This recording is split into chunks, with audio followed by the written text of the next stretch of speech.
আপনি অনেক দিন ধরে চেষ্টা করতেছেন কিন্তু আপনার আশানুরূপ ভিউ পাচ্ছেন না। আপনি অনেক বেশি কষ্ট করে সুন্দর সুন্দর ভিডিও মেক করতেছেন, সুন্দর সুন্দর কন্টেন্ট আপনার অডিয়েন্সের জন্য তৈরি করতেছেন, বাট আপনি যেটা এক্সপেক্ট করতেছিলেন যে আমার ভিডিওতে ভিউ এত হবে বা আমার কন্টেন্টে ভিউ এত হবে, কিন্তু সেগুলো হচ্ছে না। আপনার প্রচুর ফলোয়ার রয়েছে, আপনি প্রচুর পরিমাণ ফলোয়ার গেইন করেছেন, তারপরেও ভিডিওতে বা আপনার কন্টেন্টে ভিউ আসছে না। আমি ধরে নিলাম আপনি সব রুলস অ্যান্ড রেগুলেশন অনুযায়ী কাজ করে আসতেছেন, আপনার সমস্যাটা এখানেই হচ্ছে। সো ভিডিওটা প্রথম থেকে শেষ পর্যন্ত দেখুন, আমার এই ভিডিও থেকে অনেক কিছু শিখতে পারবেন। সো প্রথমে বলে রাখি যে আপনি যেই ধাঁচের কন্টেন্ট দীর্ঘদিন ধরে করে আসতেছেন বা তৈরি করে আসতেছেন, হয়তো বা আপনার গুটি কয়েক ফলোয়ার ছাড়া বাকি সব নতুন নতুন যারা আসতেছে তারা তেমন একটা পছন্দ করতেছে না, বা আপনার সাথে যারা ছিল তারা এখন আর নেই, আপনার নতুন নতুন ফলোয়াররাই রয়েছে। ব্যাপারটা অনেকটা এমন যে আপনার কন্টেন্টটা যেই ধাঁচে তৈরি করে আসতেছিলেন সেটা এখনও সেই ধাঁচেই রয়েছে।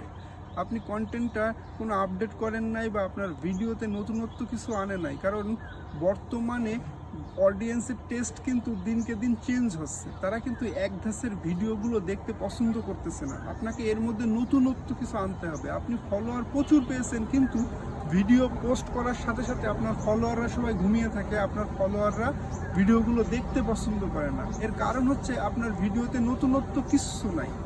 আপনি অন্যদের থেকে আলাদা সেটা যদি প্রমাণ আপনি না করতে পারেন, সেক্ষেত্রে আপনার ভিডিওতে কিন্তু ভিউ হবে না। আপনি যত ভালো মানেরই ভিডিও তৈরি করেন না কেন, কিন্তু আপনার ভিডিওতে যদি কোনো কিছু না থাকে, হ্যাঁ, আপনি প্রচুর হাই কোয়ালিটি কন্টেন্ট, হাই রেজুলেশনে ভিডিও মেক করতেছেন, কিন্তু সমস্যা হচ্ছে কি আপনার ভিডিওতে তেমন কিছু শেখার কিছু নাই, বা আপনার ভিডিওতে কোনো ইনফরমেশন নাই।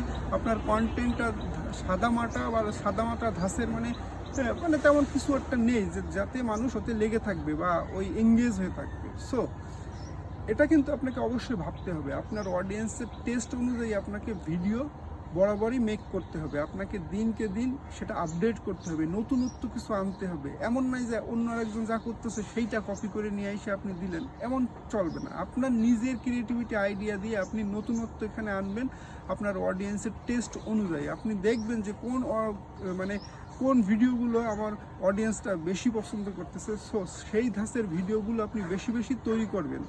এখন অনেকে কি করে যে কমেডি তৈরি করতেছে, বাট তার ক্যাটাগরি কিন্তু ঠিক নাই। তার ক্যাটাগরি দেখা গেল ডিজিটাল ক্যাটাগরি রয়েছে। অনেকে ধরুন রান্নাবান্নার কন্টেন্ট তৈরি করতেছে, তার ক্যাটাগরি দেখা গেল কমেডিয়ান দেওয়া রয়েছে।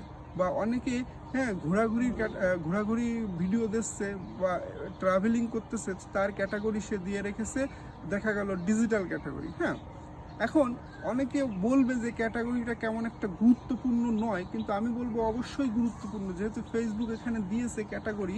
সো ক্যাটাগরিটা অত্যন্ত গুরুত্বপূর্ণ এই জন্য যে আপনি কোন ধাঁচের কন্টেন্ট তৈরি করবেন, আপনি কোন ধরনের কন্টেন্ট তৈরি করবেন, সেটা নির্ভর করবে আপনার ওই ক্যাটাগরির উপর ভিত্তি করে। কারণ ফেসবুক আপনার ওই নির্দিষ্ট ক্যাটাগরিকে নিয়েই কিন্তু সাজেস্ট করবে অন্যদের কাছে, নতুনদের কাছেও কিন্তু সাজেস্ট করবে। দেখা গেল আপনি রান্নাবান্নার কন্টেন্ট তৈরি করতেছেন বা ভিডিও তৈরি করতেছেন, আপনি ওখানে ভুল একটা ক্যাটাগরি দিয়ে রেখেছেন, যার কারণে ফেসবুক আপনার ওই কন্টেন্টগুলো যত হাই কন্টেন্ট হোক না কেন, ফেসবুক কিন্তু নির্দিষ্ট কিছু মানুষের কাছে পৌঁছাচ্ছে না যারা কুকিং রিলেটেড ভিডিওগুলো দেখতে পছন্দ করে। অথবা আপনি কমেডি তৈরি করতেছেন, কিন্তু আপনি দিয়ে রেখেছেন অন্য একটা ক্যাটাগরি। সো কমেডি আপনি তৈরি করতেছেন, বাট আপনি দিয়ে রেখেছেন মোটিভেশনাল স্পিচ বা এই টাইপের কোনো ক্যাটাগরি, সেখানে যারা কমেডি পছন্দ করে তাদের কাছে কিন্তু পৌঁছাচ্ছে না। মোটিভেশন যারা শুনতে পছন্দ করে তাদের কাছে পৌঁছাচ্ছে। এখন তারা তো এটা নাও পছন্দ করতে পারে। সো আমার মূল কথা হচ্ছে যে আপনি একটা সঠিক ক্যাটাগরি সিলেকশন করুন।